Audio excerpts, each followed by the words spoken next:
lots of delight. So, All right, so you want me to progress to the keep first going? slide. Okay. So our trips both started in Stilmbergo. And the focus is the Squillo, Mosaic cheesesteak, Del Fruili, and excuse me if I don't speak Italian, you know, with a proper accent. So Stilmbergo is northeast of Venice, about an hour and a half away, close to the border with Slovenia in the Friuli region. And the area is, for mosaicists, best known for the Mosaic School.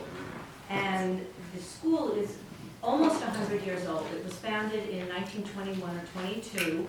It's a professional school. It's a 3-year program, and they take students between the ages of 18 and 40.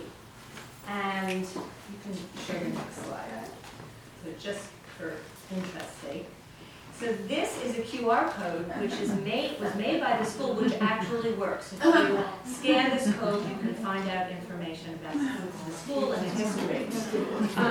So in the first year, the students learn the history and culture of antiquity. They copy Greco-Roman mosaic works. The second year, they study different techniques, Byzantine, reverse, modernist, contemporary techniques, and they do interpretations of 20th century subjects. So this slide, can you go back a little bit? No, you can't. If you can, it's fine. So these are just some of the things that they learn. You know, obviously, the cutting is done with a hammer and hardening, classic technique. They only use, for the most part, use smalty. In some of the later works, like the third year when they do contemporary works with some of their own interpretation, they incorporate found objects and other things.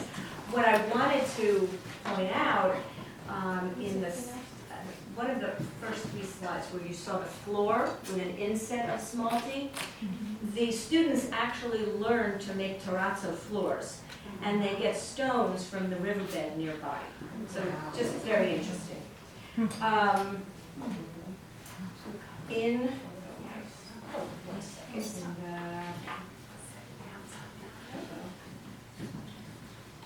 Sorry, so this one? Here we go. The third year, so this is just, you know, they're learning color theory, they're learning about andamento. You can go to the next slide. This is just an example of one of the works done by students or a professor in the school. And what is interesting to see here is that the opus is not what you would think of as a classical opus. It's opus palladium.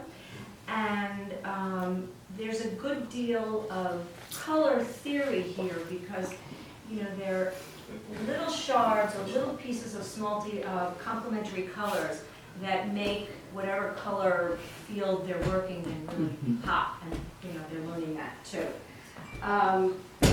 The style of, you can go to the next slide. The style of mosaics in the school is kind of a combination of classical andamento, which combines opus vermiculatum with opus tessellatum. But on another slide, you'll see that even for tessellatum, the smalty pieces are laid imperfectly. It's almost, I would say, like a casual version of opus tessellatum. But this is a great example of how they use small, medium, and large pieces of smalty and insert shards of different colors in there, which is kind of their classical technique, and that is the technique that I learned with Murray in the workshop that we did in Venice. You can go to the next slide. So this is just an example of sort of their, what I call it, their casual version of opus tessellatum. Would you agree, Carol? Absolutely. I mean, they're kind of like the smalty is kind of cascading in a line, like tumbling, I would say. And again, lots of color theory demonstrated here. And the school was just amazing. The work was everywhere. So these works were done by their, I believe, their third-year students. And again, lots of small, medium, and large. And what you can't see in this portrait in particular are the Toys. variety Yeah. of pieces, found objects, toys, metal, whatever, in the hair. It was just amazing. And that's Marae. Some of you may recognize her from going to summer conferences. She has been a number of times. And this was in the yard of the school, and these were all constructed by students. That piece Marie was standing by, she made that? No, that was in the school. Yeah. Yeah, that's. These were done by students or professors. I don't have tags. I can't read the tag. The school is amazing because you're walking through the school and it's just filled with the works of these students. And Marae goes often enough that she'll see a work started and then it'll be displayed being finished, and it's really a very exciting place to be. And actually, at the end, I have some show and tell things. I have a book. Every year they produce a book from the school, and if anyone wants to, you're welcome to. Excellent. So, because Spillenbergo is known for this wonderful school, and so many families have either mosaic artists in their families or know someone who is a mosaic artist. Mosaics are everywhere. So this is just a piece of a photo in a civic building that details the history of the region, from farming to industry to whatever. Just very interesting. And this is a detail of a large tapestry that is done mostly in a classical style. So you can see here, there's opus vermiculatum, there's opus sectile, and then there's opus tessellatum over here. But this was huge on the side of this civic building. And this, again, is on the side of the building. This is mosaic which details a Guernica. And it looks, if you stand back, it looks mostly like it's grayscale. But if you get in up close, you can see it's really not. Oh my. Yeah, it's fascinating. And again, the small, medium, and large pieces, which are just so typical of this style. I should, So do you want me to go back? no, this is fine. So I said mosaics are everywhere. They're in town centers, they're in traffic circles. These were all in stores. So this is a bookstore, there was just a mosaic there. This was a shoe store, a mosaic in the background. And this was a very large mosaic just in the window of a store. And even the hardware store in Spillenbergo is geared for mosaic artists and to provide the school with everything they could possibly want. So people who are going on the next trip, you'll bring an empty suitcase. And a lot of cash. That's okay. Yeah. So mosaics are everywhere, even in the cemetery. Mosaics in the cemetery were spectacular. They were really incredible.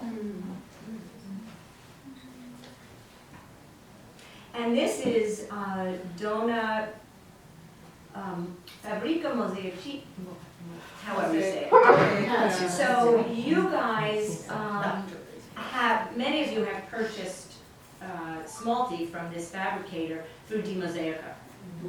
She's the supplier. And it was amazing. This is a color library here. And these are just the stacks and stacks of large, medium, and small pizza from every color. It was a big activity. Do you have to buy it by the pizza? You can, and actually you can buy some pieces of pizza, which I have. Yeah, a slice of pizza. You can go to the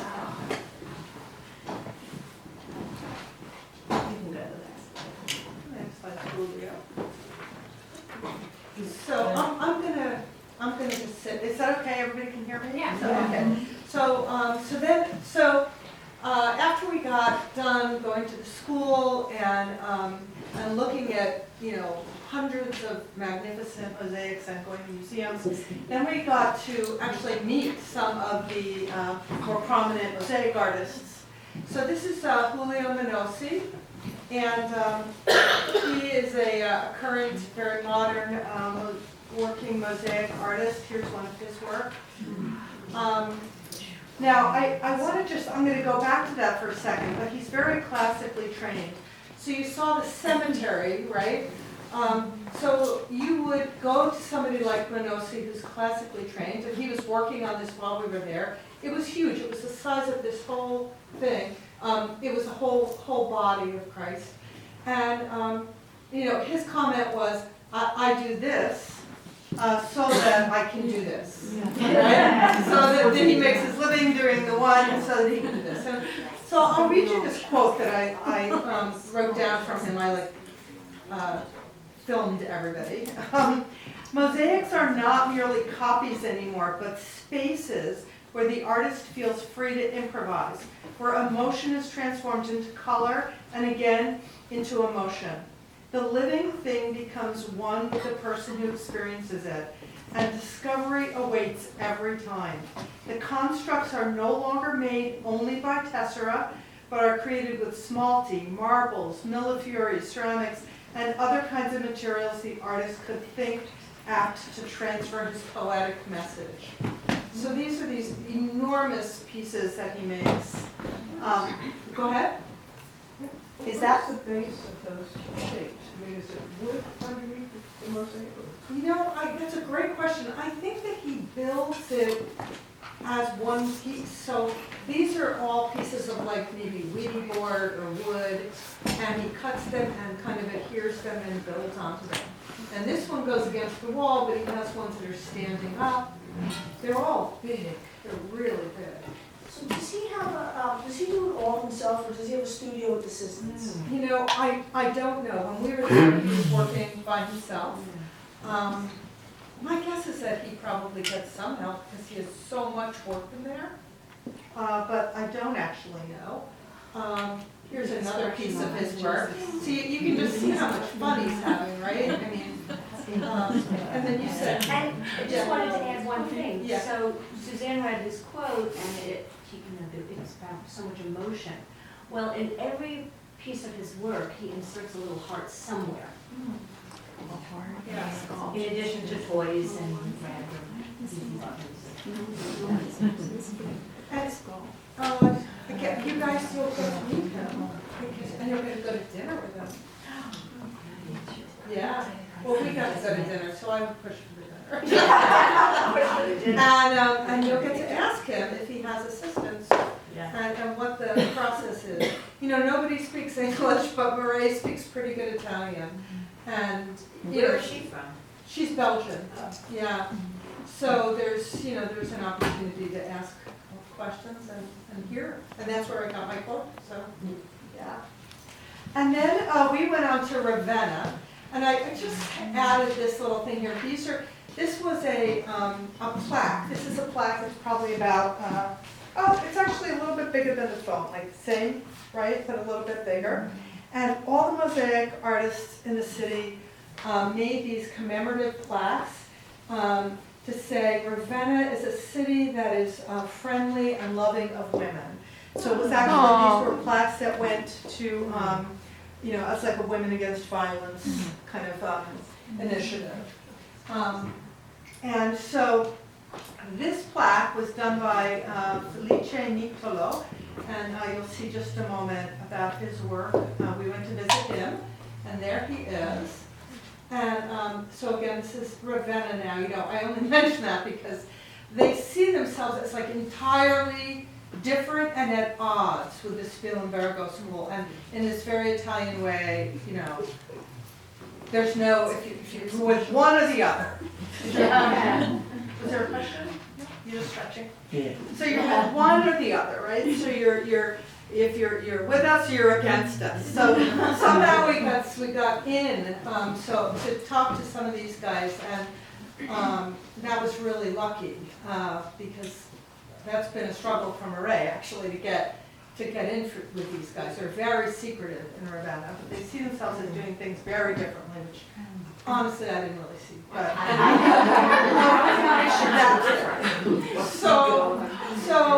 Felice, is that Nicholo? Okay. So he's a really interesting artist. So we got to go to this car. So the other thing with Murray is if you hang in there, she has an enormous amount of energy. And if you hang in, you will go to everything. But if you can't hang in, she'll just drop you off along the way. So we hung in, and he actually took us to the Fiat factory, the Fiat dealer, where we got to see the car. So this car was covered in mosaics. Is that cool? No, it's not. It's just smalty. Yeah. Stone. Oh, Is it real it's car? smalty. It's smalty. It is a real car. Yeah, he was commissioned by the Fiat dealer to do this car. You see here, this is a coat that he's wearing. So you get the impression with him that he's very much a performance artist who happens to use mosaic as a really, and then I'll just go back real quick and you'll see, because it's a little bit easier to see it here. See the angle? So it feels like that. It feels like that's his mark, right? Are these angular pieces, and then you see them show up again in the car. You see them show up in this coat. So it feels like a real communication, and he uses a lot of different material. The car, yeah. Did he use Vinset on the top of the car? Yes. It's not a drivable car, although I think he said he could drive it. But it's not. Yes, but it's all applied with Vinset. Right. Yeah. So it's all Vinset. And another one, we went to his, his place, his studio. Another one, enormous amount of work, right? So this was kind of an interesting thing to me. So here's a picture of some of what he's working on at the moment, and again, you see, the small, the medium, the large. These particular cuts that look to me like his mark. And then this was fascinating. This is his most recent work, and you see there's paint, right? There's a lot. It feels more like. So he was talking about, kind of this challenging this whole idea of what is a mosaic. Does a mosaic even have to have tessera? And you'll see here that what he's doing is he's just using the tessera to create like in the paint. It puts it in, takes it out. Puts it in, takes it out. Right, it's an imprint. So that, he's very much interested in challenging, when is it a mosaic, when is it a painting, that kind of he's a character. And then we went to some other places, but I thought you guys would like to see this work.